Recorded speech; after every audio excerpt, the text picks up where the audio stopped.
આખી ફાઇનાન્શિયલ ઇકોસિસ્ટમનો વિકાસ કેવી રીતે થયો એ મારો મૂળભૂત પ્રશ્ન હતો. આ આખી ઇકોસિસ્ટમનો વિકાસ કોઈ અકસ્માતથી નથી થયો. ઘણા લોકો રોકાણ કરવા ઈચ્છે છે, પરંતુ તેમની પાસે નાણાકીય જ્ઞાનનો અભાવ છે. તો પ્રથમ વખત રોકાણ કરનારાઓ માટે તમારી સલાહ શું છે? ભાઈ કંઈ પણ તમે ઇન્વેસ્ટમેન્ટ કરો છો તો ત્યારે શું છે કે તમારે એને એમ જોવાનું કે ભાઈ આ ઇન્વેસ્ટમેન્ટ કરું છું તો હું કંઈ જુગાર નથી રમતો. આ પેશન્સ બહુ જ અગત્યની છે સ્ટોક માર્કેટમાં. તમારી દ્રષ્ટિએ રિસર્ચ, ડિસિપ્લિન અને પેશન્સ કેટલા મહત્વના છે? રિસર્ચ આપણું ઇન્વેસ્ટમેન્ટ જે હોય ને એ પાયાના સમાન છે. એ રિસર્ચ કોઈ પણ કંપનીમાં નાણાં રોકવા પહેલાં તેના ફંડામેન્ટલ, મેનેજમેન્ટની કુશળતા તેમજ ભવિષ્યના ગ્રોથની સંભાવનાઓ તપાસવી જોઈએ. નમસ્કાર દર્શક દોસ્તો, હું છું નિખિલ મદ્રાસી. NM પોડકાસ્ટ પેજ 3 મેગેઝિનના પોડકાસ્ટમાં આપનું હાર્દિક સ્વાગત કરું છું અને સ્વાગત કરું છું શ્રી અય્યુબ યાકુબ અલીજીનું. સુરતનું બહુ ટ્રસ્ટેડ નામ અને ખાસ કરીને south Gujarat shares and share brokers લિમિટેડના તેઓ સંચાલક છે અને સાથે સાથે Yakub Ali venture commodity broking private લિમિટેડના પણ તેઓ સંચાલક છે. અય્યુબભાઈ, સ્ટોક માર્કેટને આપ બહુ સારી રીતે સમજ્યા છો, વર્ષોથી છો, એટલે જૂનું અને નવું સ્ટોક માર્કેટ કેવું હોય એના પરિવર્તન અને ફેરફારથી પણ તમે ખૂબ જાણકાર છો, એટલે તમારી સાથે વાત કરવાની ખૂબ મજા આવશે. તમારી જે સંસ્થા છે south Gujarat shares and share brokers limited, આજે equity broking, derivatives, commodity trading, advisory, insurance, mutual funds અને વેલ્થ મેનેજમેન્ટમાં વિસ્તરી ચૂક્યું છે. આ આખી ફાઇનાન્શિયલ ઇકોસિસ્ટમનો વિકાસ કેવી રીતે થયો તે મારો મૂળભૂત પ્રશ્ન છે, પરંતુ તે પહેલા મને 2-3 શબ્દો સમજાવો. ઇક્વિટી બ્રોકિંગ એટલે શું, ડેરિવેટિવ્સ એટલે શું અને કોમોડિટી ટ્રેડિંગ એટલે શું? ઇક્વિટી બ્રોકિંગ એટલે જે ઇક્વિટી શેર્સ છે એનું ટ્રેડિંગ થાય. જી. એ એક્સચેન્જના પ્લેટફોર્મ પર તમે બાય સેલ કરી શકો. જે જૂની પદ્ધતિ હતી એના અંદર શેર સર્ટિફિકેટ બધાને આવતા હતા ને ટ્રાન્સફર ફોર્મથી મતલબ શું છે કે એ ટ્રાન્સફર થતા. અત્યારે શું થઈ ગયું છે કે તમે ઘણા વખત બધાને કન્વર્ઝનમાં સાંભળતા હશો કે ડિમેટ ડિપોઝિટરી. એ ડિપોઝિટરી 1997 ના અંદર ઇન્ડિયામાં શરૂઆત થઈ ને NSE ના એના અંદર નેશનલ સિક્યુરિટી ડિપોઝિટ લિમિટેડ કરીને NSDL ની સ્થાપના થઈ. હવે NSDL ની સ્થાપના 1997માં થઈ. 97માં અમે એના પણ મેમ્બર બનેલા હતા. We are A on depository participant. એટલે સુરત ખાતે અમારું શું છે કે ડિપોઝિટરી અમે ફર્સ્ટ સાઉથ ગુજરાત, આખો એન્ટાયર સાઉથ ગુજરાતમાં ફર્સ્ટ ડિપોઝિટરી અમે લાવેલા. એટલે one kind of share bank, share રાખવા માટેની એક બેંક. તો જે 97 પહેલા બધા શેર પરચેસ કરતા તો એ ફિઝિકલ ડિલિવરી ઘરે આવતી, એ બધા નામ પર કરીને પોતાના ફાઇલોમાં રાખતા હતા અને એકાઉન્ટ એના મેન્ટેન કરતા હતા.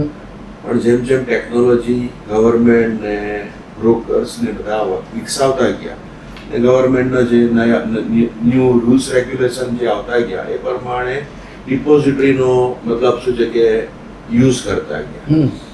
આજની તારીખે ટોટલી સર્ટિફિકેટનું જે ટ્રેડિંગ છે ફિઝિકલ સર્ટિફિકેટના ઉપર એ ગવર્મેન્ટે ક્લોઝ કરી દીધું છે.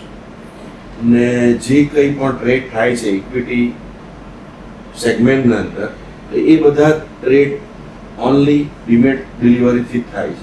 ને પોતાનું જેમ સેવિંગ એકાઉન્ટમાં પૈસા રહેતા હોય એમ બધાના જ એકાઉન્ટ ડિમેટના ઓપન થતા હોય ને એ ડિમેટ એકાઉન્ટમાં એ પરચેસ કરે તો એ શેર આવી જાય.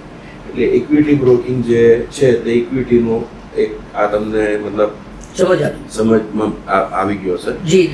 ડેરિવેટિવ્સના અંદર શું છે કે ડેરિવેટિવ્સનું એક ફ્યુચર ઓપ્શન ડેરિવેટિવ્સના અંદર જે સેગમેન્ટ છે તો તે ફ્યુચર ઓપ્શનના અંદર ઇન્વેસ્ટરો શું છે કે પોતાનું ઓછા માર્જિનથી ટ્રેડ કરી શકે છે. જે કંપનીઓ છે તે છતાં ઇન્ડેક્સ છે, નિફ્ટી, સેન્સેક્સ કે બેંક નિફ્ટી, એ બધાનો ટ્રેડ ડેરિવેટિવ્સમાં થાય છે.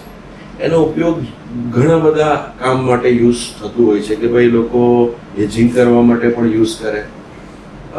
ઓપ્શનનું ટ્રેડિંગ થાય તો એના અંદર પણ લોકો શું છે કે ભાઈ બધા કેલ્ક્યુલેશનો છે એ બધા મેથેમેટિક્સના બધા જે જાણતા હોય એનો યુઝ કરીને લોકો ફ્યુચર ઓપ્શનના અંદર પણ એક આવકનું સ્ત્રોત ઊભું કરી શકે છે. એ વાત અલગ છે કે ભાઈ ડેરિવેટિવ્સના અંદર લોકો ઇન્વેસ્ટરો સેબીની વેબસાઇટ પર મૂકેલું છે કે લોકો ડેરિવેટિવ્સના અંદર લોસ કરેલું છે 90% ઇન્વેસ્ટરે. પણ તે છતાં અમારે તો શું છે કે ભાઈ કોઈ ક્લાયન્ટ આવે તો ખોટ કરવા આવે નાનો નહીં હોય. એ ખોટ કરવાનો તો મેન નહીં હોય નિખિલભાઈ, પણ પ્રશ્ન એ છે કે એને અગર જો અમારી પાસે ડિમાન્ડ કરે તો અમારે એ સેગમેન્ટ એને પ્રોવાઈડ કરવું પડે. અમે ના નથી કહી શકતા. નહીં તો શું છે કે ક્લાયન્ટ બીજા જગ્યાએ શિફ્ટ થઈ જાય એટલે અમે એને એ કરી, પણ અમારું ફોકસ નથી કેમ કે આ એરિયાના અંદર મેજોરિટી ઇન્વેસ્ટર લોસ કરે છે. જી જી, જોખમ હોય તો આપણે ગ્રાહકને એની સાથે એ બહુ સલાહ આપો. જોખમોનો મતલબ ધ્યાનમાં રાખીને મતલબ ઇન્વેસ્ટ કરવું જોઈએ. ફ્યુચર ઓપ્શનની વાત કરું તો એ વધારે છે ને ખાસ કરીને હેજિંગ કરવાનું એ મતલબ શું છે કે હેજિંગના પર્પઝથી જો યુઝ કરતા હોય ઇન્વેસ્ટર તો આ બહુ સારું પ્લેટફોર્મ છે. જી એટલે ડેરિવેટિવ્સના અંદર તો મેં તમને કહ્યું ને કે ભાઈ એના અંદર ઓછા માર્જિનથી કોઈ લોંગ ટર્મ તમે પોઝિશન બી હોલ્ડ કરી શકો છો. એટલે ઘણા બધા એવા જે છે તેને યુઝફુલ તમે છે તેને એ બધા ઇન્વેસ્ટમેન્ટ કરીને હેજિંગ કરીને કે ઓછા માર્જિનથી તમે એ કરીને યુઝ કરી શકો છો. પણ આના અંદર જોખમો જે છે તેને ધ્યાનમાં રાખીને ઇન્વેસ્ટમેન્ટ કરવું જોઈએ એવી મારી સલાહ છે. બહુ રિસ્કી પ્રોડક્ટ છે. કોમોડિટી ટ્રેડિંગ શું છે? કોમોડિટી ટ્રેડિંગ શું છે કે ભાઈ આજે કોમોડિટી ટ્રેડિંગ પણ MCX હતું એક્સચેન્જ પહેલા. MCX પછી એક NCDX. MCX પર બુલિયનનું ટ્રેડ થતું હતું. NCDX છે એના ઉપર એગ્રી કોમોડિટીનું ટ્રેડિંગ થાય છે. આ બે મેજર કોમોડિટીના એક્સચેન્જ છે. અમે લોકો MCX ના મેમ્બર છે ને MCX ના અંદર શું છે કે MCX માં મેં પાછું ફરીવાર તમને એ જ કહું છું કે ઘણા બધા જ્વેલર કે બુલિયનનું કામ કરવાવાળા હોય જે ડિલિવરી વાળા હોય તો એ લોકો શું છે કે ભાઈ હેજિંગ કરવા માટે પણ આ પ્લેટફોર્મનો યુઝ કરી શકે છે. એ ઉપરાંત આજે માર્કેટના અંદર કોમોડિટીમાં પણ ઘણા નાના ઇન્વેસ્ટરો ઇન્ટરેસ્ટ લઈ શકે એટલે એક્સચેન્જ ને સેબીવાળા ઘણી પ્રોડક્ટોનું એપ્રુવલ આપી રહેલા છે. હમણાં EGRનું લોન્ચિંગ થાય છે. એનાથી શું છે કે ઇન્વેસ્ટર ગ્રામમાં કે તોલામાં કે કંઈમાં પણ જો ઇન્વેસ્ટ કરવા માંગતો હશે તો તે થઈ શકશે ને એની પણ ડિલિવરી તમારી આ રીતથી ઇલેક્ટ્રોનિક ફોર્મમાં આવશે. એના અંદર એક્સચેન્જના અંદર પણ ડિલિવરીમાં પણ તમે કન્વર્ટ કરી શકો છો. એટલે જ્વેલરીઓ ઘણી વખત માર્કેટમાં કોમોડિટી માર્કેટમાંથી પરચેસ કરે MCX પર ને પછી એને ડિલિવરીમાં કન્વર્ટ કરાવે. તો એ બધા સ્ત્રોતને ખાસ કરીને હેજિંગના અંદર મતલબ એ લોકો યુઝ કરતા હોય છે કે ભાઈ કોઈ માલ સપ્લાય કરવાનો હોય તો હમણાંથી માલ લઈ લઈએ કે ભાઈ આજે આ પ્રાઇસથી આપણે માલ લઈ લઈએ કારણ કે પેલાને ડિલિવરી કરવાની છે તો ડિલિવરી કરતી ફરી આઈધર એને ડિલિવરીમાં કન્વર્ટ કરે કાં તો પછી માર્કેટમાંથી ડિલિવરી લઈને અને સેલ કરી દે. એટલે એજિંગમાં પણ ઘણા જ્વેલરી છે કે એ લોકો યુઝ કરતા હોય છે ને આ પ્રોડક્ટ પણ મેં તમને કહ્યું તેમ કેમ કે આપણા સુરતનું તો જરીનું માર્કેટ છે તો જરીવાલાઓ ઘણા એટલે ચેમ્બરમાં બી તમને ધ્યાન હશે આપણે ઘણા પ્રોગ્રામ આ બધા જરી એસોસિએશન જ્વેલરી એસોસિએશન એ સાથે આપણે MCX ને બોલાવીને એ કરતા હોય છે. હમણાં 2 દિવસ પહેલા જ એક્શનથી ફોન આવેલો કે ભાઈ ચેમ્બરના પ્લેટફોર્મ પર ઘણા વખતથી અમે કંઈક સેમિનાર નથી કર્યો તો તમે અમને મોકો આપજો. અમે કહું 100% મીટિંગ થશે અમારી કમિટીની એના અંદર અમે મૂકશું ને કરાવશું. એટલે આ કોમોડિટીમાં પણ એનો યુઝ કરી શકાય છે. તો હવે આપણે વાત કરીએ મેં તમને જે કીધું તે પ્રમાણે equity broking, derivatives, commodity trading, advisory, insurance, mutual fund, wealth મેનેજમેન્ટમાં તમારી પ્રવૃત્તિ વિસ્તરી ચૂકી છે. આખી ફાઇનાન્શિયલ ઇકોસિસ્ટમનો વિકાસ કેવી રીતે થયો એ મારો મૂળભૂત પ્રશ્ન હતો. આ આખી ઇકોસિસ્ટમનો વિકાસ કોઈ અકસ્માતથી નથી થયો પરંતુ ગ્રાહકોની બદલાતી જરૂરિયાતો અને સમયસર ઓળખવાનું પરિણામ છે. કેમ કે મેં તમને કહ્યું તેમ કે જે કસ્ટમરની નીડ અમારી પાસે આવતી જાય તેમ તેમ અમે લોકો પણ અપગ્રેડ થતા ગયા ને 2006 સુધી માત્ર અમારી પાસે NSE નું સેગમેન્ટ હતું.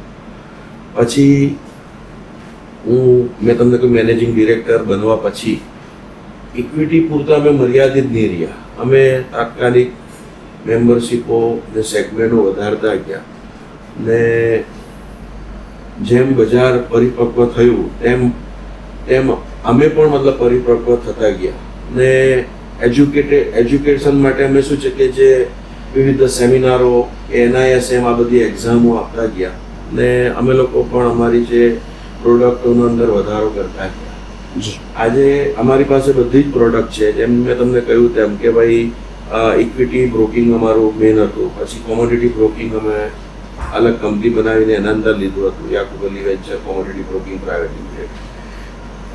પછી FNO અમે લોકોએ એક્ટિવ કરાવ્યું, ફ્યુચર ઓપ્શન. પછી એડવાઇઝરી સર્વિસના અંદર we are register SEBI advisory. તો એ પણ અમે લોકો શું છે કે આજે માર્કેટના અંદર કોઈ પણ એડવાઇસ નથી કરી શકતો કે ભાઈ ઓપનલી એડવાઇસ આગળ થતું હતું, પણ જ્યારથી સેબીએ સ્ટ્રિક્ટ ફોલો કરવાનું કહ્યું કે ભાઈ કોઈ પણ મતલબ આજે એડવાઇઝરી પ્રોવાઈડ કરી દે છે માર્કેટમાં, એ નહીં ચાલશે. જે સેબીથી રજિસ્ટર હશે એ જ એડવાઇસ આપી શકશે. એના બધા ક્રાઇટેરિયા છે કે ભાઈ કઈ રકમ તમારે એડવાઇઝરી કરવી જોઈએ. ને સેબીએ BSE ને આ કામ સોંપેલું છે. BSE એક્સચેન્જ આના પર કોમ્પ્લાયન્સ ને બધું ધ્યાન રાખતા હોય છે. ને એમાં પણ કંઈક ખોટું થતું હોય તો તાત્કાલિક સેબી BSE એક્શન લેતા હોય છે કે કોઈ બી લોભામણી જાહેરાતોથી ઇન્વેસ્ટર ફસાઈ નહીં જાય. તો એ સેબી રજિસ્ટર એડવાઇઝરી છે ને એના અંદર અમારા લોકોનું મેં જે કહ્યું ને ભાઈ એથિક્સ એવું રાખેલું છે કે ભાઈ અમે કોઈ પણ એડવાઇસ અમે ફંડામેન્ટલ કંપની હોય ને તો જ અમે લોકો કરીએ છીએ. અમે ફંડામેન્ટલ વગરની કંપનીઓને કોઈ એડવાઇસ કરતા નથી ને એનાથી શું છે કે અમારા પર લોકોનો ટ્રસ્ટ વધતો જાય છે. Very good, very good. Ayubbhai, બહુ જ સરસ વાત તમે કરી રહ્યા છો. તમારી પાસે ડીપ નોલેજ છે તમારા ક્ષેત્રનું, એ બહુ આનંદની વાત છે. ઉપર છેલ્લું નોલેજ હોય અને કાંઈ પણ વાત કરી દેવી એક વાત છે, અને અંદર જઈને વાતને સમજાવવી એ બહુ અગત્યની વાત છે. અયુબભાઈ, એક બહુ મોટો પ્રશ્ન હંમેશા બધાને સતાવે છે કે ઘણા લોકો રોકાણ કરવા ઈચ્છે છે, પરંતુ તેમની પાસે નાણાકીય જ્ઞાનનો અભાવ છે. તો પ્રથમ વખત રોકાણ કરનારાઓ માટે તમારી સલાહ શું છે? પ્રથમ વખત રોકાણ કરવાની સલાહ એ જ છે કે ભાઈ કંઈ પણ તમે ઇન્વેસ્ટમેન્ટ કરો છો તો ત્યારે શું છે કે તમારે એને એમ જોવાનું કે ભાઈ આ ઇન્વેસ્ટમેન્ટ કરું છું તો હું કંઈ જુગાર નથી રમતો ને કંઈ કોઈની નકલ કરવાથી કે ભાઈ કોઈ રૂમર્સ આવી ગઈ, સોશિયલ મીડિયા પર ન્યૂઝ આવી ગયા, એવું જોઈને કોઈ પણ રોકાણ નહીં કરવાનું. આમ પણ નકલમાં કોઈ અક્કલ નથી હોતી.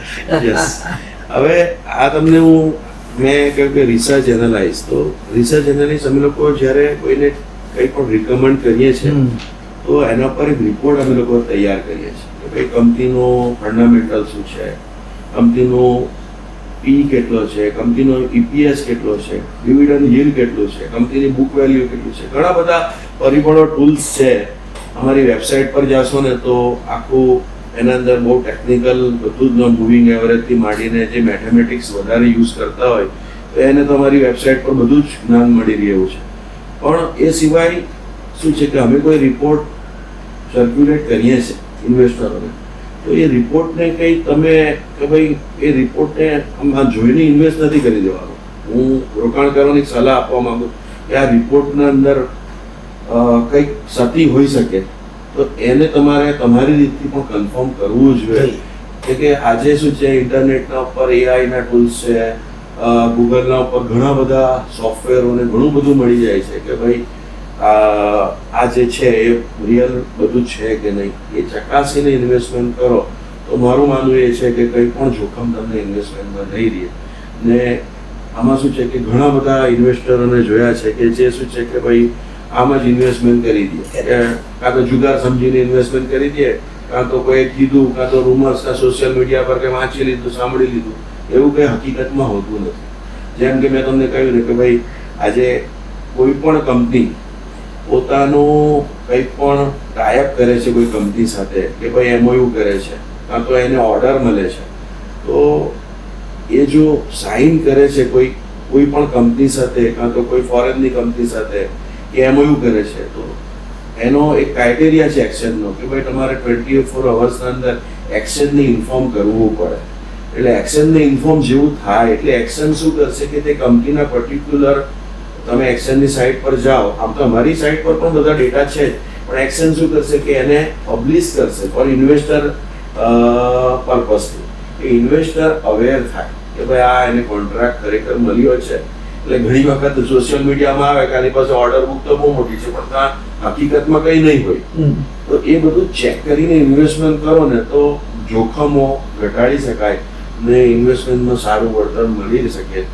ને બીજું બધું શું છે કે ભાઈ મારી તો સલાહ એવી છે કે ભાઈ થોડું એસઆઈપીના માધ્યમથી ઇન્વેસ્ટમેન્ટ મ્યુચ્યુઅલ ફંડ હોય કે ઇક્વિટી માર્કેટ હોય, એસઆઈપીના માધ્યમથી ઇન્વેસ્ટમેન્ટ કરો તો બજાર અપડાઉનનો જે મોકો છે એ પણ મળી શકે. એટલે ટૂંકમાં કહેવાનો મતલબ એમ છે આયુભાઈનો કે તમારી પાસે જ્ઞાન નહીં હોય તો જેની પાસે જ્ઞાન છે તેની સલાહ લો, તેમના અનુભવનો લાભ લો. અને એસઆઈપી એ સિસ્ટમેટિક ઇન્વેસ્ટમેન્ટ પ્લાન છે. આ એસઆઈપીને હું ઘણી વખત સામાન્ય ભાષામાં બહુ સરસ રીતે સમજાવતો હોઉં છું કોઈ પણ વ્યક્તિને કે આપણે ખાલી આપણી પાસે દર મહિને 5,000 રૂપિયાની કેપેસિટી છે. પહેલી તારીખે નક્કી કરી દેવાનું કે સ્ટેટ બેંક ઓફ ઇન્ડિયા અને એચડીએફસી બેંક આ બે બેંકોના આ એક દાખલા તરીકે તમારે શેર લેવાનું. ત્યાર પછી આપણી પાસે પૈસા નથી, બીજા મહિનાની પહેલી તારીખ થાય છે, ફરી પાછા 5,000 રૂપિયા આપણી પાસે છે. એ જ સ્ટેટ બેંક અને એ જ એચડીએફસી બેંકની અંદર ફરી 50 શેર લો. આવું તમે 12 વખત કરશો તો એવરેજ જળવાઈ રહેશે. તમને કઈ ફરક નથી પડતો કે વેધર માર્કેટ ઊંચું જાય છે કે માર્કેટ નીચું જાય. જ્યારે માર્કેટ નીચું ગયો છે ત્યારે પણ જો પહેલી તારીખે માર્કેટ નીચું હશે તો એનો તમને ફાયદો થવાનો છે. જે 1,000 રૂપિયામાં તમે એચડીએફસી લીધા હોય તે તમને 800માં મળી જાય તો એવરેજ તો જળવાવાની જ છે. એટલે હું માનું છું કે આટલી સુંદર સાદી સીધી સમજ જો આપણે એસઆઈપીની કેળવીશું તો આપણી પાસે બહુ બધા રૂપિયા આપણે કમાઈ શકીશું. સાહેબ એમાં એડ બીજું કરી દઉં. જી. એસઆઈપી ના માધ્યમથી તમે ઇન્વેસ્ટમેન્ટ કરો ને તો બજારની વોલેટિલિટીનો બી લાભ મળે ને તેની સાથે મતલબ આપણે સેફ વેમાં ઇન્વેસ્ટમેન્ટ થાય, સિસ્ટમેટિક રીતે થાય ને તમે જેમ ધીરું ધીરું ઇન્વેસ્ટમેન્ટ કરો ને એ લાંબા ટાઈમ માટે રાખો ને તો એનું તમને રિટર્ન પણ સારું મળે છે. રાઈટ દર્શક દોસ્તો, કાર્યક્રમમાં આગળ વધ્યા અયુબ યાકુબ અલી, જેઓ Yakub Ali venture commodity broking private લિમિટેડના સંચાલક છે, south Gujarat shares and share brokers લિમિટેડના પણ સંચાલક છે. તેમની સાથે વાત કરી રહ્યા છે. અયુબભાઈ, તમારા મતે ટ્રેડિંગ અને લાંબા ગાળાના સંપત્તિ સર્જન એટલે લોંગ ટર્મ વેલ્થ ક્રિએશન વચ્ચે શું તફાવત છે? મેં તમને કહ્યું ને કે લોંગ ટર્મ ના અંદર શું છે કે એક તો મેં હમણાં જ આપણે એસઆઈપી નું માધ્યમ જે કીધું તે તો એક છે જ. ટ્રેડિંગ કમાઈ શકાય કે નહીં? કમાઈ શકાય. કઈ રીતે? કારણ કે જ્યારે એક માણસ જોખમ લે છે, મને તો હંમેશા એવું બનતું હોય છે અને મેં હવે ત્યાર પછી ખેલવાનું અને રમવાનું બંધ કરી દીધું. હું જે દિવસે શેર લઉં ને તે દિવસે મને એમ કે ભાવ વધશે અને ભાવ 100% ઘટે, અને જે દિવસે હું શોર્ટ કરું, સેલ કરું, એ દિવસે આપણે મને હજુ વધારે ઘટશે તેને બદલે ભાવ વધી જાય. એટલે ત્યાર પછી આ જોખમી પ્રયોગ આપણે કરવાનો બંધ કરી દીધો છે. સાહેબ, મેં તમને કીધું કે ભાઈ ઇક્વિટીનું લાંબા ગાળાનું રોકાણ એ આપણા માટે સારું જ છે. હું ટ્રેડિંગની સલાહ ઓછી આપું છું, પણ જો તમે ટ્રેડિંગ કરતા હો તો ટ્રેડિંગથી તમે કમાઈ શકો છો. ઘણા અમારા ત્યાં ઇન્વેસ્ટરો ઘણા સ્માર્ટ હોતા હોય છે, તો આવે છે એના પાસે ડિલિવરી હોય કે ભાઈ 1,000-1,500 કોઈ શેર લઈને બેઠો છે, તો એ શેરના અંદર શું કરે કે રોજ આવે એને સેલ કરે કે ભાઈ આજે માર્કેટ કોઈના પાસે હોલ્ડિંગ સ્ટેટમેન્ટ છે 10-15 શેર લઈને બેઠો છે, એમાંથી કોઈનો શેર 10% 15% પ્લસ છે, તો એ શું કરે છે આવીને 100 શેર 200 શેર સેલ કરી દે છે. એનું તો ડિલિવરીમાં જ વેચાણ થશે, પણ એ જે શેર વેચેલો હોય છે એ ફંડ રાખે છે. અગર જો સેમ ડે નીચે આવે છે, આઈધર તો વીકમાં કે 10 ડેઝ મહિનામાં પાછો આવે છે નીચે, તો ત્યારે બાય કરે છે. આ રીતથી પણ ટ્રેડિંગ કરી શકાય છે. ઘણા સારા ઇન્વેસ્ટરો જે છે, સ્માર્ટ છે, થોડું નોલેજ ધરાવે છે, વર્ષોથી ધરાવે છે, એ લોકો કમાય છે. ટૂંકમાં ટ્રેડિંગ કરવું હોય તો તમારી પાસે લાંબા ગાળાનું નોલેજ હોવું જોઈએ, પણ નોલેજ નથી તો ટ્રેડિંગમાં પડવાની જરૂર નથી. અને તેને માટે લાંબા ગાળાના સંપત્તિ સર્જન એટલે કે લોંગ ટર્મ વેલ્થ ક્રિએશન નો માર્ગ અપનાવવો જોઈએ. ને બીજું સાહેબ એના અંદર એ બી તમને કહું એડ કરું કે એ ઉપર એસઆઈપી ના રિલેટેડ પણ છે કે ભાઈ જ્યારે આપણું કોઈ ગોલ છે કે ભાઈ મારે ઘર ખરીદવું છે કે મારે મારા ચાઇલ્ડનું શિક્ષણ એજ્યુકેશન માટે ફંડ ઊભું કરું, તો ત્યારે એ રિટાયરના વખતે મને આટલું ફંડ જોઈશે, તો એ બધા માટે પણ તમે જો એસઆઈપીના માધ્યમથી આ કરશો તો એ સારું છે. ટ્રેડિંગ શું છે કે તમને શોર્ટ ટર્મ કંઈક બેનિફિટ મળી શકે છે, એ પરમેનન્ટ હોતું નથી. ને બીજું એના અંદર જે અનુભવ શું છે કે ભાઈ તમે કાં તો સૌથી અગત્યનું એ છે કે તમે કોઈ સર્ટિફાઈડ મતલબ જે અનુભવી વ્યક્તિ હોય, જે રિસર્ચ એનાલાઇઝ હોય, એ ફાઇનાન્શિયલ એડવાઇઝરીની હેલ્પ લઈને તમે આ કામ કરી શકો છો, પણ એના માટે શું છે, તમને પણ નોલેજ હોવું જરૂરી છે. ને માર્કેટમાં ઘણા બધા ટૂલ્સ છે જે તમે ફંડામેન્ટલ તો સાઈડ પર મૂકીએ, પણ ટ્રેડિંગ કરવા માટે જે ઇન્ટ્રાડે કરવું હોય કે કંઈ પણ કરવું હોય તો એ ચાર્ટ ને એ બધું તમારે શીખવું પડે, પોતે સેલ્ફ એકદમ ટ્રેન થવું પડે ને તેના માધ્યમથી તમારે ભાઈ ઇન્ટ્રાડેમાં કે ભાઈ મેં જેમ કહ્યું મૂવિંગ એવરેજ છે કે ભાઈ આનો સ્ટોપ લોસ રાખીને કંઈક તમે ટ્રેડ કરો તો એ ઇન્ટ્રાડેના અંદર તમે કામ કરી શકો છો ને એના અંદર ફાયદો તમને મળી શકે છે. પણ તેનો મતલબ એવો નથી કે ભાઈ તમે કન્ટિન્યુઅસ ઇન્ટ્રાડે કર્યા કરવું જોઈએ. પૈસા તમારા લોંગ ટર્મ બનાવવા હોય તો લોંગ ટર્મ ઇન્વેસ્ટથી જ બનશે. દર્શક મિત્રો, કાર્યક્રમમાં આગળ વધીએ અને અયુબભાઈને સીધો પ્રશ્ન, ઇક્વિટી માર્કેટમાં પ્રવેશતી વખતે રોકાણકારો સામાન્ય રીતે કઈ ભૂલો કરે છે? તમારો આટલા વર્ષોનો અનુભવ છે. યસ, 27 વર્ષ ઉપરના મારા અનુભવથી મુખ્યપણે 3 ભૂલો એ લોકો કરતા આવેલા છે જે વારવાર થાય છે. પહેલી ભૂલ એ છે કે લાલચ ને ડર. એ મતલબ હોય છે કે ભાઈ જ્યારે બજાર ખૂબ મતલબ ઊંચું હોય ને ત્યારે લોકો લાલચમાં આવીને પોતાની ક્ષમતા કરતાં વધુ નાણાં રોકાણ કરી દે છે, અને જ્યારે બજાર નબળું હોય છે ને ત્યારે ડરના માર્યા ખોટમાં શેર વેચી દે છે કે હજુ નીચે આવી જશે ને માર્કેટથી ભાગી જાય છે.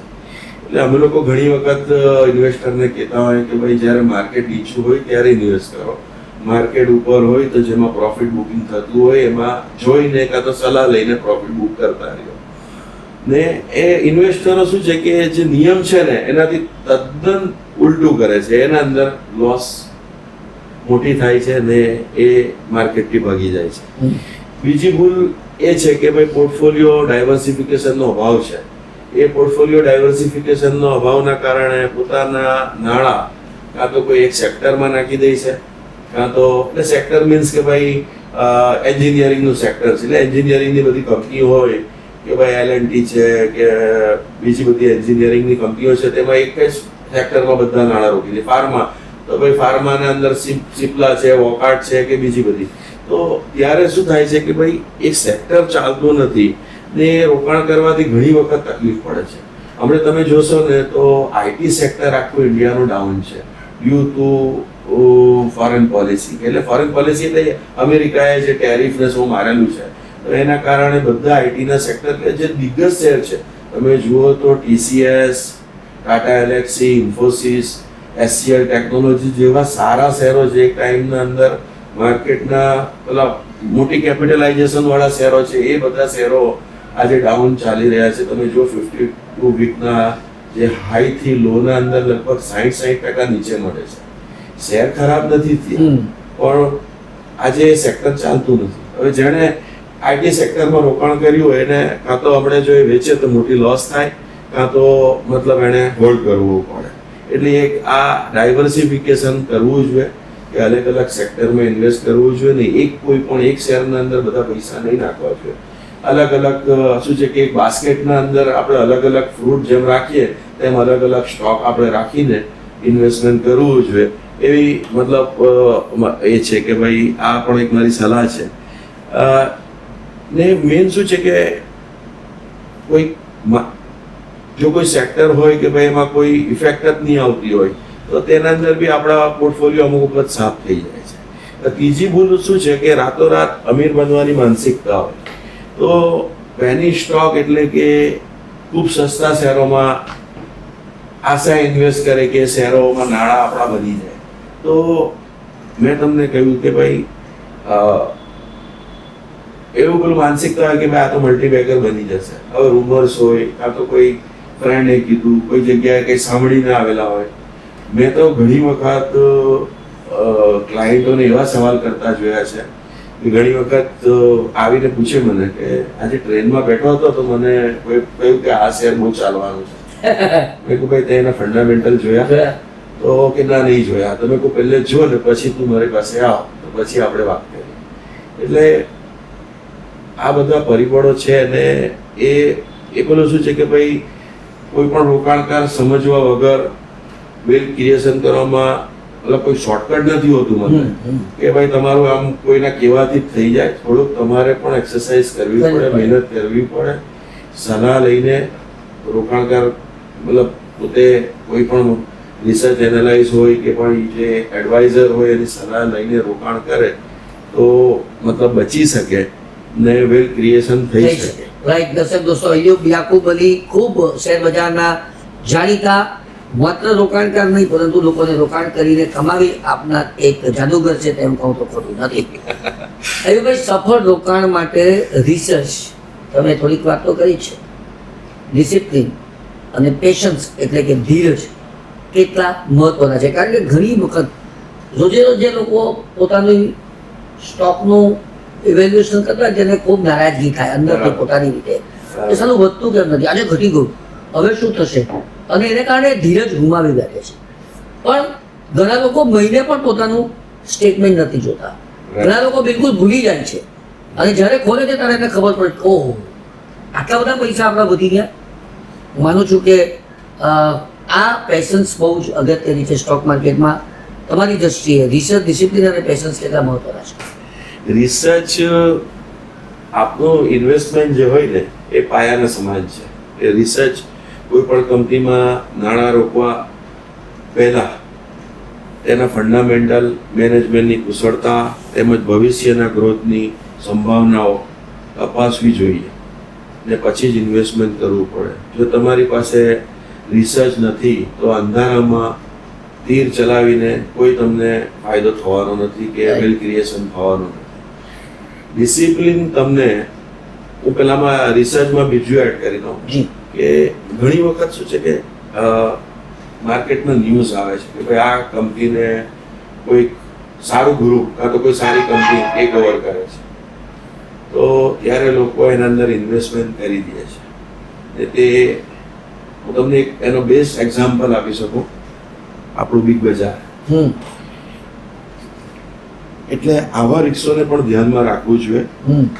એટલે રિસર્ચ કરો તો બિગ બજારનું ફ્યુચર જે આખું ચેન હતી એની એ 280-300 રેટ ચાલતો હતો ને તમે આમ જુઓ તો એ શેરનો પ્રાઇસ તો ઘણો ઊંચો હાઈ હતો કે બિગ બજાર એક ટાઈમમાં બિગ બજાર હતો એ ટાઈમમાં તમે ડીમાર્ટ કે રિલાયન્સનું કોઈ જોયું નથી. આવું એક્ઝામ્પલ એના માટે આપું છું કે રોકાણકારોને આનાથી એક સારી સમજમાં આવશે. ત્યારે રિલાયન્સે બિગ બજારનું ફ્યુચર રિટેલનું આખું એ ટેક ઓવર કરવા માટે બીટ કરેલી. રિલાયન્સને બીટ કંપની એપ્રૂવ કરી દીધેલી પણ રિલાયન્સે એનસીએલટીમાં જવું પડેલું ને ત્યાં ક્રેડિટરોએ ઓબ્જેક્શન લીધેલું. ક્રેડિટરોએ ઓબ્જેક્શન લીધેલું એના કારણે ફ્યુચર રિટેલનો જે ડીલ હતી એ રિલાયન્સની ડીલ કેન્સલ થઈ ગઈ ને આજે ફ્યુચર રિટેલનો ભાવ ₹1 કે કદાચ એ પણ નહીં હોય એવું હશે. એ આખો સોદો કેન્સલ થયો. એટલે ઘણી વખત શું છે કે આવા બધા ન્યૂઝ જોઈને પણ ઇન્વેસ્ટરો એમાં ઝંપલાવે છે ને અમે પણ કોઈ વખત આવા ન્યૂઝો જોઈને રિકમેન્ડ કરતા હોય છે. પણ હું ત્યારે પણ કહું છું કે મેં પણ આ ફ્યુચર રિટેલના અંદર લીધેલા હતા શેર, પણ આ થવાથી ભાઈ અમુક જ ઇન્વેસ્ટમેન્ટ કરેલું હતું એટલે લોસ આપણે એને બેર કરી શકીએ. મોટી જો ક્વોન્ટિટીમાં તમે ઇન્વેસ્ટમેન્ટ આવા કોઈ શેરમાં કરી દો ને એ ડીલ નહીં થાય તો તમારે લોસ આવે. એટલે આવા બધા રોકાણ કરવામાં બી થોડુંક એલર્ટ થઈને કે ભાઈ આ ડીલ થશે કે નહીં થશે એનું પણ તમારે થોડું એનાલાઇઝ કરવું જોઈએ. આવી મારી સલાહ છે. એટલે ઘણી વખત શું થાય કે નહીં તો રિસર્ચ તો કરે પણ આ રિસર્ચના અંદર આવ્યું કે આણે તો લીધી છે એટલે ચાલી જવાનું એવું થતું નથી. ડિસિપ્લિન તમને બજારમાં આવતા ઉતાર ચઢાવમાં સ્થિર રહી સહી નિર્ણય તેના ઉપર મતલબ કરવામાં અમલ કરાવે કે ભાઈ સહી નિર્ણય તમે લઈ શકો. થયેલા રોકાણને સાચવવું તેમજ નવા રોકાણને ચાલુ રાખવું કે રાખીને આગળ વધવું એ ખૂબ જરૂરી છે. એટલે ડિસિપ્લિન બધી જ ચીજનું હોવું જોઈએ. મેં તમને કહ્યું કે ભાઈ તમારે સ્ટોપ લોસ બી મેન્ટેન કરવો જોઈએ કે ભાઈ તમારો કોઈ ટાર્ગેટ હોય ને એ ટાર્ગેટ એચીવ થાય તો વેચવું બી જોઈએ. ઘણા શેર આજે એવા છે કે ભાઈ તમે એના હાઈ જુઓ તો હાઈથી ઘણા નીચે આવી ગયા છે.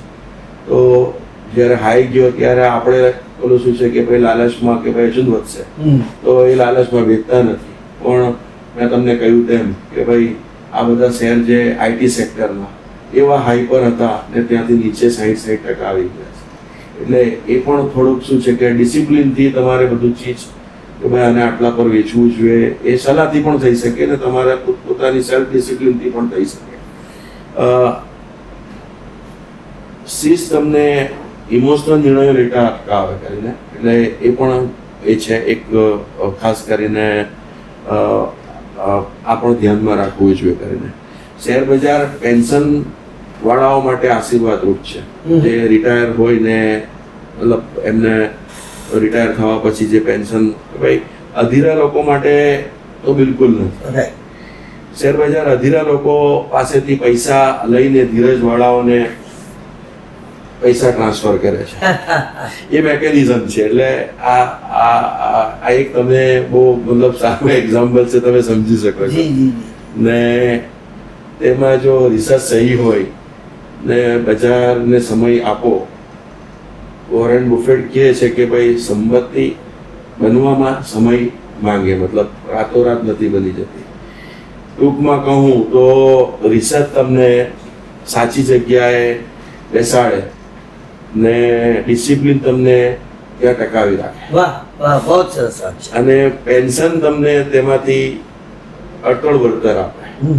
એટલે આ અધિચિત ખાસ ત્રણ બહુ ધ્યાનમાં રાખવા જેવી બાબત. ક્યારેક દર્શક દોસ્તો, કાર્યક્રમમાં આગળ વધી આપણે અય્યુબ યાકુબ અલી સાથે વાત કરી રહ્યા છે, જેઓ Yakub Ali venture commodity broking private limited અને south Gujarat shares and share brokers લિમિટેડના સંચાલક છે. અય્યુબભાઈ, તમારી સંસ્થા south Gujarat shares and share brokers limited retail investors, corporates, HNIs એટલે કે હાઈ નેટવર્થ અને NRIs એટલે કે નોન રેસિડેન્ટ ઇન્ડિયન્સને સેવા આપે છે. આ અલગ અલગ સેગમેન્ટ માટે તમારો અભિગમ કેવી રીતે બદલાય છે? કારણ કે એક જ વ્યક્તિ 4 તબક્કાની અંદર જ્ઞાન આપતી હોય તો એ દરેક તબક્કે તમારે અલગ અલગ એના સ્વરૂપ પકડવા પડે છે. તો એ વાત સમજાવો.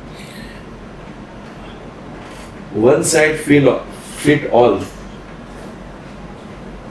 આ જે ફોર્મ્યુલા છે નાણાકીય બજારમાં મતલબ નહીં ચાલે. દરેક સેગમેન્ટને જરૂરિયાતો, જોખમ લેવાની ક્ષમતાઓ તેમજ લક્ષ્યો અલગ હોય. બધાના મતલબ શું છે કે ગોલ અલગ હોય, સગલું જ અલગ હોય. રિટેલ ઇન્વેસ્ટર સાથે અમારો ફોકસ મુખ્યત્વે નાણાકીય સુરક્ષા, મૂડી રક્ષણ, કેપિટલ પ્રોટેક્શન અને મ્યુચ્યુઅલ ફંડ કે SIP દ્વારા સંપત્તિના ધીમા પણ મક્કમ વિકાસ પર અમે ફોકસ કરતા હોય. મતલબ ને HNI, NRI માટે અમે કસ્ટમાઇઝ PMS, ટેક્સ પ્લાનિંગ તેમજ AIF નો ઉપયોગ કરીને કરતા હોય. વૈશ્વિક બજારની પરિસ્થિતિને ધ્યાનમાં રાખીએ તો એસેટ એલોકેશન કરાવીએ. કોર્પોરેટ માટે liquidity management, short term fund utilization અને કોમોડિટી માર્કેટમાં એજિંગની એડવાઇઝરી મુખ્યત્વે કરતા હોય. ટૂંકમાં અમે ગ્રાહકની પ્રોફાઇલ સમજીને એને અનુરૂપ અમે લોકો પર્સનલાઇઝ પ્લાન બનાવીએ ને તેમને લક્ષ્ય સુધી સફળતાપૂર્વક લઈ જાય. એ જ અમારી મતલબ અસલિયત છે કે ભાઈ અમે આનું પ્રોવાઈડ કરીએ છીએ કરીને. અને એનાથી શું છે કે જે બધાના નીડ હોય તો એ ફૂલફિલ થઈ શકે. NRI ને હોય કે ભાઈ અમારા અહીં ઇન્ટરેસ્ટ રેટ ઓછો છે, અમે શેર બજારથી કંઈ કમાઈ શકીએ. હવે ઘણી કન્ટ્રીઓમાં 2% ઇન્ટરેસ્ટ હોય, આપણા ઇન્ટરેસ્ટ રેટ પણ બીજી કન્ટ્રીને કમ્પેરમાં હાઈ છે. માર્કેટના અંદર તમે જો અંદાજિત 12%, 15% કે 20% ઇન્વેસ્ટમેન્ટ થાય તો NRI આપણા થ્રુ ઇન્વેસ્ટમેન્ટ કરી શકે.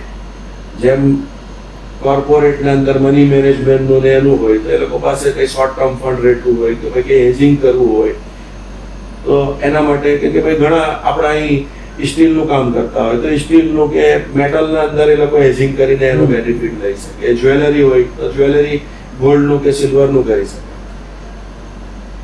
ને અમે લોકો શું છે કે કસ્ટમાઇઝ ને એસેટ એલોકેશન કરીએ ઘણા હમણાં તમે જોયું હશે કે ચાંદીમાં રેલી આવી, ગોલ્ડમાં રેલી આવી.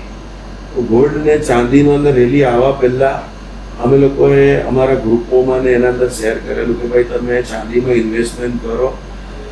મને ચાંદી 55-60 હજાર ભાવ હતો, 40,000 થી 50,000 ના વચ્ચે મેં રિકમેન્ડ કરતો હતો કે ભાઈ આટલે ચાંદી બાય કરો, 1.5 લાખ રૂપિયા મને દેખાય છે. ને ચાર્ટ ને એ બધા પરિબળો જે વૈશ્વિક પરિબળો ને એ બધું જોઈને અમે રિકમેન્ડ કરેલી.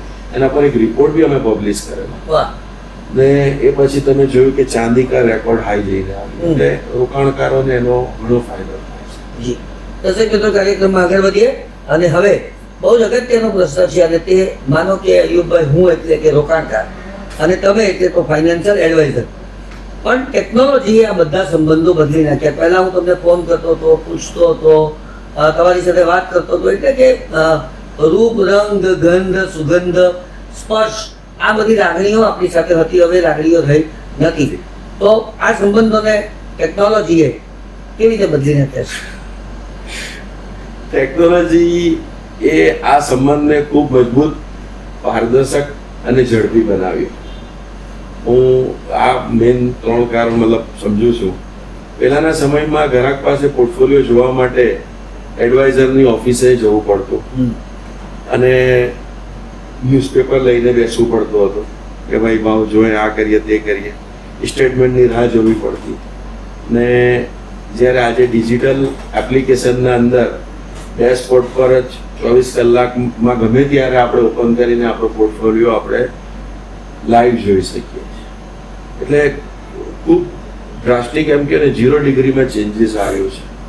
અમે લોકો રોકાણકારોને કહેતા હોય છે કે ભાઈ તમે ઇન્વેસ્ટમેન્ટ 1 પેજ કે 1.5 પેજ કે 2 પેજથી વધારે નહીં કરો, કે નહીં તો તમારાથી બધા સ્ટોક પર ફોકસ જ નહીં કરાય. પણ આજે ટેકનોલોજીના માધ્યમથી આજે એક ક્લિક કરો, એપ્લિકેશન જુઓ તો 2 પેજ પણ હોય તો એ જોઈ શકે છે કે ભાઈ મતલબ ઇન્વેસ્ટમેન્ટ કરેલું તેના અંદર કયામાં લોસ છે, કયામાં પ્રોફિટ છે, આ વેચવું છે કે સેલ, મતલબ સેલ કે બાય જે કરવું હોય તે થઈ શકે છે. તો એડવાઇઝર તરીકે ટેકનોલોજી આપણને ડેટા એનાલાઇઝ અને અદ્યતન ટૂલ્સ પ્રદાન કરે. એટલે ઘણા બધા ટૂલ્સ છે. મેં જેમ કહ્યું તેમ અમારી વેબસાઇટ પર બી અવેલેબલ છે ને માર્કેટમાં પણ ઘણા ટૂલ્સ છે કે ભાઈ તમે બધા ટેકનિકલના સોફ્ટવેર લઈ શકો, ફંડામેન્ટલના લઈ શકો, ઘણું બધું છે. એ આમ તો બધા રિસર્ચના જે પ્રોવાઈડ કરતા હોય એ લોકો વધારે કરતા હોય, પણ આજે ઘણા ઇન્વેસ્ટરો સ્માર્ટ થયા છે, એ લોકો પણ કરે છે.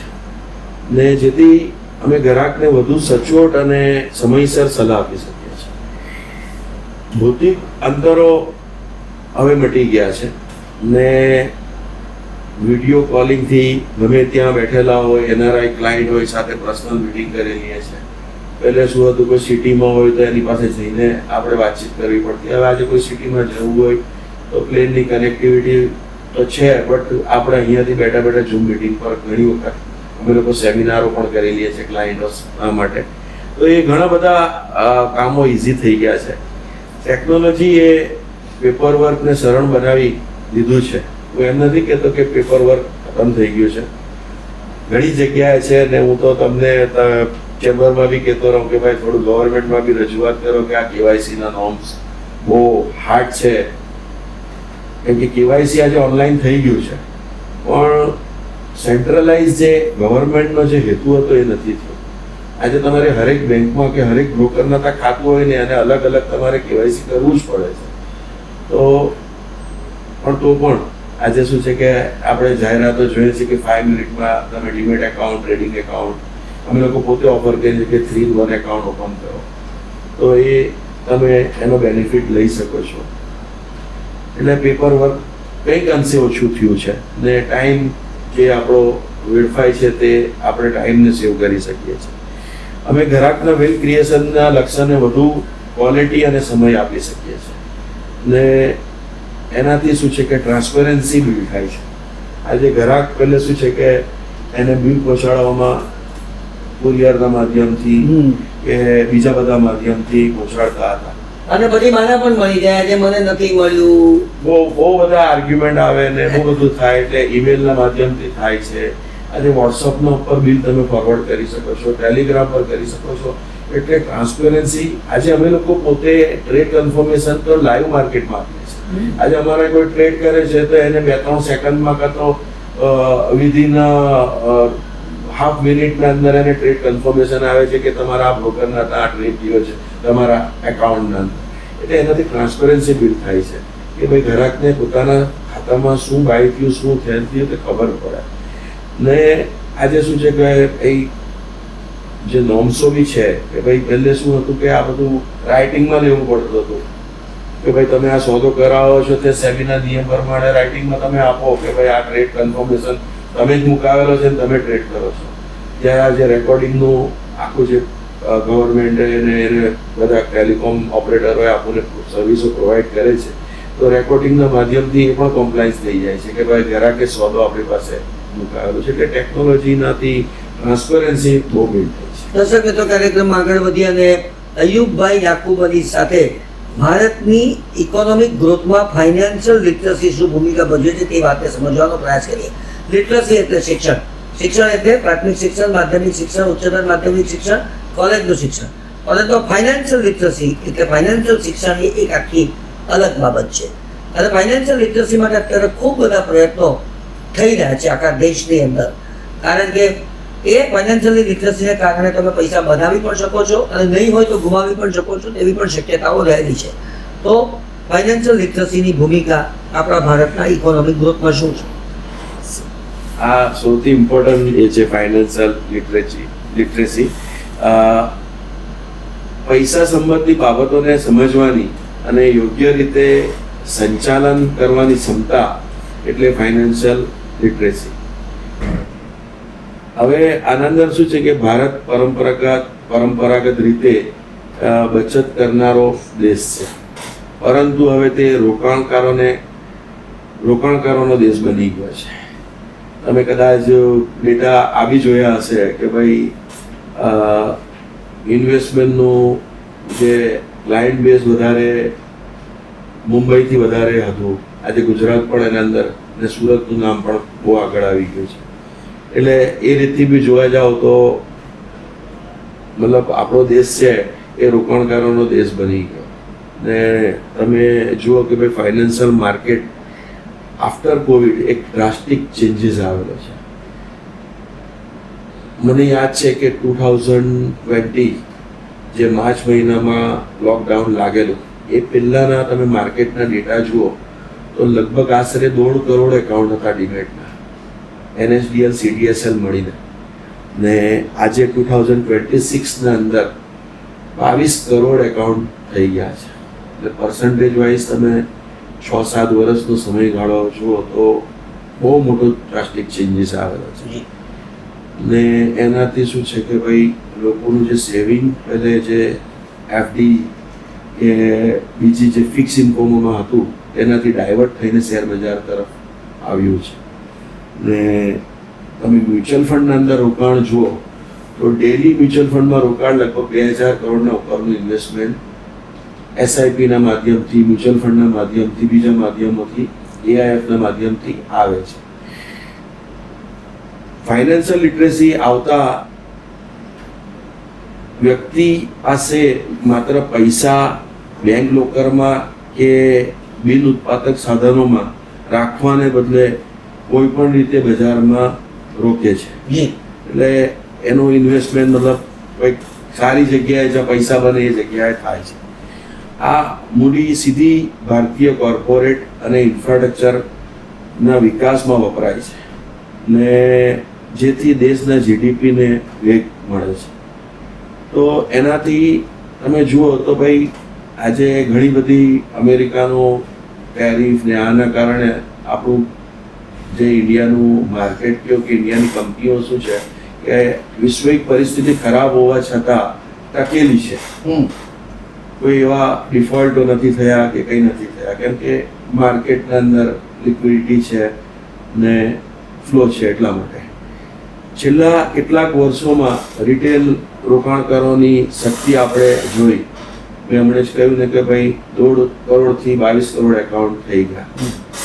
FII જ્યારે પૈસા ખેંચી લે છે ત્યારે પણ આપણા ડીઆઈઆઈ એટલે મ્યુચ્યુઅલ ફંડને જે આપણા બીજા કોર્પોરેટને એના દમ પર ભારતીય બજાર મજબૂતીથી ટકી રહ્યું, જેથી ફાઇનાન્શિયલ લિટરેસી એ માત્ર વ્યક્તિગત ભલાઈ નથી પણ રાષ્ટ્રીય નિર્માણનું કાર્ય છે.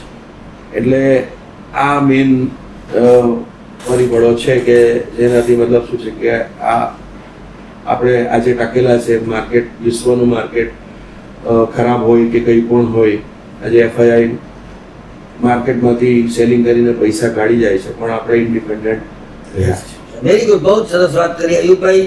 તમે વિષયના ઊંડાણને જે સીધે સ્પર્શ કરો છો તેનાથી અમને બહુ જ આનંદ થાય છે. બદલાતા માર્કેટ ટ્રેન્ડની સાથે ત્યારે તમે કહ્યું તે પ્રમાણે યુદ્ધ આવે અચાનક અસર થઈ જાય, ટેરિફ આવે અચાનક અસર થઈ જાય, ભારતની અંદર કોઈ ઘટના બને એટલે તેની અસર થઈ જાય, સરકાર ક્યાંક કશે એની પર અવિશ્વાસની દરખાસ્ત આવવાની છે તેવું સાંભળે તો બદલાઈ જાય. સારું ખપ અને છીંક આવે ને તો પણ શેર માર્કેટની અંદર ઉથલ પાથલ થાય તેવું આપણે સમજતા આવ્યા છે. ભવિષ્યને માટે રોકાણકારોએ પોતાને કેવી રીતે તૈયાર કરવા જોઈએ આવી પરિસ્થિતિની અંદર માર્કેટ ટ્રેન્ડના બદલાવની સાથે? ભવિષ્ય એવા રોકાણકારોનું છે જેઓ પરિવર્તનને સ્વીકારવા તૈયાર છે. અત્યારે બજારમાં બધું વાત કરીએ પહેલા એમને જે શબ્દ વાપર્યો વાક્ય પરિવર્તનનો સ્વીકાર કરવા માટેની તૈયારી હોવી જોઈએ. મારો પણ એવો જ અનુભવ છે કે જે લોકો પરિવર્તનને સ્વીકારતા નથી તેઓ માર્કેટમાંથી ફેંકાઈ જાય છે. હું તમને નાનકડો મારો પોતાનો એક્ઝામ્પલ આપું તો આ જે અત્યારે હું પોડકાસ્ટ કરી રહ્યો છું એ જમાનામાં હું એક માઇકમાંથી કરતો હતો અને સીધો ઇન્ટરવ્યુ કરીને આપણે રિલીઝ કરતા હતા અલગ અલગ માધ્યમથી. બદલાઈ ગયો જમાનો, સોશિયલ મીડિયા આટલું બધું વધી ગયું, WhatsApp, Facebook, Instagram, LinkedIn, Telegram, આટલા બધા ડિજિટલ માધ્યમ અને યુટ્યુબ. તો અમારે પણ બદલાવો જરૂરી છે. હવે આપણે બે માઇક સાથે, મિક્સિંગ સાથે, રીલ્સ સાથે સંપૂર્ણ એપિસોડ પછી આપણે આગળ વધતા હોય છે. એટલે પરિવર્તનની વાત જે છે તે બધે જ લાગુ પડે છે, માત્ર સ્ટોક માર્કેટમાં નહીં. તો આગળ વાત કરીએ આપણે. એટલે આપણે કહ્યું ને કે પરિવર્તન ટેકનોલોજીનો જે યુગ છે, ટેકનોલોજી જે એક્સેપ્ટ કરી છે કંપનીઓએ તે આજે ટકેલી છે. એટલે જરૂરી છે. આ એક એક્ઝામ્પલ છે કે ભાઈ તમારે જે દુનિયા જે તરફ જઈ રહી છે એના સાથે બદલાવ તો લાવવો જ પડશે અને સ્વીકાર કરવો જ પડશે, તો જ તમારાથી આગળ વધાશે.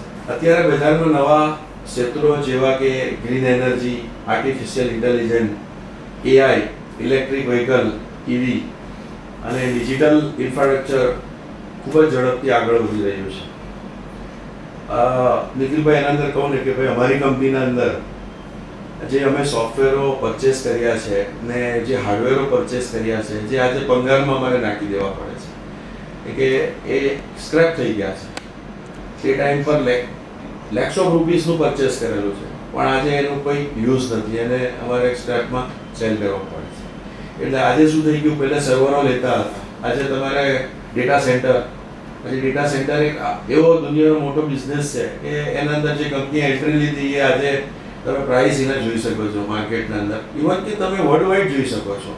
વર્લ્ડ વાઇડ જે બધી ટેકનોલોજીની કંપની છે એ આજે તમે NVIDIA આજે નંબર 1 બનેલી, આજે સ્પાઇસ એક્સનો જે આઈપીઓ આવો એલન મસ્કનો એ આજે નંબર 1 કંપની થઈ ગઈ. એટલે આ બધા પરિવર્તન ટેકનોલોજીને લઈને થઈ રહ્યા છે. એટલે એને આપણે એક્સેપ્ટ કરવું જ પડશે. ને રોકાણકારો મતલબ શું છે કે એના પર જો ફોકસ નહીં કરે ને તો રોકાણકારો બી ફેંકાઈ જશે. એટલે રોકાણકારો પરંપરાગત ક્ષેત્રોની બહાર નીકળીને ભવિષ્યના ગ્રોથ ડાયવર્ઝન પર નજર રાખવી પડશે. અને આજે વૈશ્વિક ઘટનાઓની અસર આપણા બજારો પર તરત જ થાય છે, જેથી રોકાણકારોએ માત્ર સ્થાનિક જ નહીં વૈશ્વિક પ્રવાહોની પણ માહિતગાર રહેવું પડશે. નહીં તો જો તમે એને ધ્યાનમાં નહીં રાખીને કરશો તો તમને કદાચ લોસ પણ કરવું પડે. રાઈટ અયુબભાઈ, છેલ્લો પ્રશ્ન આ એપિસોડનો, અને તે જો તમારે રોકાણના 3 ગોલ્ડન રૂલ્સ શેર કરવાના હોય તો તે કયા હશે? ગોલ્ડન રૂલ પહેલા હું એક છેલ્લું પહેલા આપણો જે ક્વેશ્ચન હતો એના અંદર એક કરી દઉં. ભવિષ્ય માટે સજ્જ થવા તમારા પોર્ટફોલિયોને ડાયનામિક રાખવું પડશે અને સમયાંતરે એટલે તેનું રિબેલેન્સિંગ કરતા રહેવું પડશે. તો તમે મતલબ બજારમાં કાઢી શકશો. હવે તમે જે 3 ગોલ્ડન રૂલ વિશે પૂછો છો એ મારા 27થી વધારે વર્ષના નાણાકીય પ્રવાહના નિચોડ સમાન આ 3 ગોલ્ડન રૂલ તરીકે રોકાણકારોને ડાયરીમાં લખી રાખવા જોઈએ એ હું તમને કહું છું. આ નિયમ નંબર 1, જેટલું વહેલું બને એટલું વહેલું રોકાણ શરૂ કરો. વાહ. એટલે ટૂંકમાં કોલેજમાં હો ત્યારથી બી તમે રોકાણ કરી શકો. સર હું તમને એક મારું પર્સનલ મેં તમને આગલા એપિસોડમાં કીધું કે હું હમણાં ફરીવાર કહું છું કે ભાઈ મેં મારા દીકરો જ્યારે એનો બોન્ડ ગયો એને 10 દિવસમાં મેં પાન કાર્ડ એપ્લાય કરીને એના લગભગ 1 મહિનાના અંદર જ એની એસઆઈપી સ્ટાર્ટ કરાવી દીધી. તો જે પેરેન્ટ્સ છે કે ફેમિલી મેમ્બર છે એ લોકોએ ભાઈ શરૂઆતથી જ આજે મ્યુચ્યુઅલ ફંડમાં એસઆઈપી કરવી એ હવે શું છે કે ભાઈ ઘણી બધી એવી એસઆઈપીઓ છે કે જે 500 રૂપીસ, 1000 રૂપીસ, 2000 રૂપીસથી પણ તમે ઇન્વેસ્ટ કરી શકો. ઘણી બધી ફેસિલિટીઝ બીજી પણ છે મ્યુચ્યુઅલ ફંડ. એટલે તમે એ જાણો, એજ્યુકેટ થાઓ ને ત્યારથી જ ઇન્વેસ્ટમેન્ટ કરો કે ભાઈ આજે એના માટે અમે ઇન્વેસ્ટમેન્ટ સ્ટાર્ટ કરીએ છીએ. સાહેબ એવા બધા પરિણામ જોવા મળશે તમને કે ભાઈ આ જે બચપનમાં ઇન્વેસ્ટમેન્ટ થયું, કદાચ એને સ્કૂલ કે કોલેજમાં ફીસ ભરી હશે ને તો એ એસઆઈપીમાંથી જ ભરાઈ જશે. એના મેરેજમાં પૈસા જોઈતા હશે તો એમાંથી જ થઈ જશે. પણ તમારે એની સલાહ સાચા જે એડવાઇઝર હશે એના પાસે લેવી પડશે.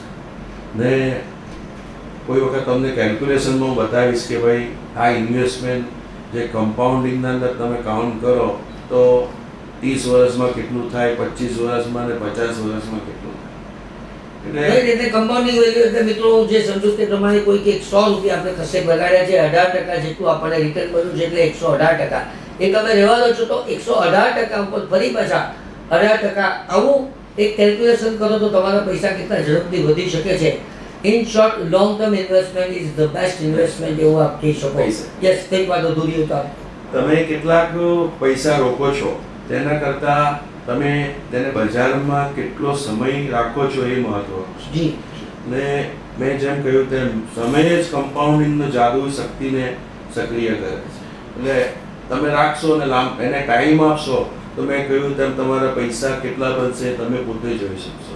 ને મેં તમને કહ્યું તેમ કે મારા ફાધરે અમારા બોન્ડના ટાઈમ પર પેલા મળેલા પૈસા તો ઈદના પૈસા એ રોકેલા તે આજે તેનો ફિગર તમે જુઓ તો કલ્પનાની વાત છે. જી. તો એ કે છે. બીજો નિયમ નંબર મતલબ રૂલ્સ નંબર 2 એસેટ એલોકેશન એ જ સાચું પ્રોડક્ટ એના પ્રોટેક્શન છે કે એને તમે એસેટ એલોકેશન કરશો ને તો એનાથી તમે તમારો પોર્ટફોલિયોને પ્રોટેક્ટ કરી શકશો. કે તમારા મતલબ એક ટોકરીમાં અલગ અલગ ફ્રૂટ રાખેલા હોય તો તે તમે equity, date, gold, real estate, gold પછી અમે લોકોએ સિલ્વર જેમ રિકમેન્ડ કરેલું તેમ સિલ્વર, કે સિલ્વર આજે શું છે કે ભાઈ ઇન્ડસ્ટ્રીઝમાં યુઝ થતું થઈ ગયું છે. તો તમે જુઓ તો સિલ્વરના અંદર ઇવન કે ચાઇના જેવી કન્ટ્રીએ બેન કરેલું છે આપણે કે ભાઈ પરમિશન લ્યો, મોટી કંપનીઓને જ પરમિશન મળશે, એક્સપોર્ટ નહીં કરી શકાય. એટલે આવા બધા જ્યારે કંઈક વૈશ્વિક કારણો હોય તો તમે એનો બેનિફિટ લઈ શકો. એટલે તમે એસેટ એલોકેશન કરો ને અલગ અલગ ફ્રૂટ જેમ એક ટોકરીમાં હોય તેમ અલગ અલગ તમે ઇન્વેસ્ટમેન્ટ કરો. રિયલ એસ્ટેટ છે કે પછી તમે બોન્ડ છે કે મ્યુચ્યુઅલ ફંડ છે, એટલે એ તમે અલગ અલગ ક્ષમતા મુજબ કરો ને એને વહેંચણી કરો તો આ નિયમ તમને મોટા આંચકાઓથી બચાવી શકે. જે માર્કેટમાં આજે શું છે કે સાહેબ અમેરિકાના પ્રેસિડેન્ટ સાહેબ કંઈક રાત્રે બોલે એટલે માર્કેટમાં સવારે ઇફેક્ટ પડે. તો ત્યારે આ બધા એસેટ એલોકેશન કરેલા હોય તમે તો એ તમને પ્રોટેક્ટ કરી શકે. રૂલ્સ નંબર 3 એ બજારના ટાઈમિંગ પાછળ ન પડો. બજારમાં વીતેલા સમય પર ધ્યાન આપો. કે એના માટે કહેવાય છે કે ટાઈમ ઇઝ ધ માર્કેટ, બી ટાઈમિંગ ઇઝ ધ માર્કેટ. કોઈ પણ વ્યક્તિ બજારના બોટમ કે ટોપને પકડી શકતો નથી. બજારમાં લાંબા સમય સુધી ટકી રહેવું એ જ મોટો નફો મેળવવાની એકમાત્ર સ્વાસ્થ્ય ચાવી છે. જી એટલે એનાથી જ તમે પૈસા બનાવી શકશો.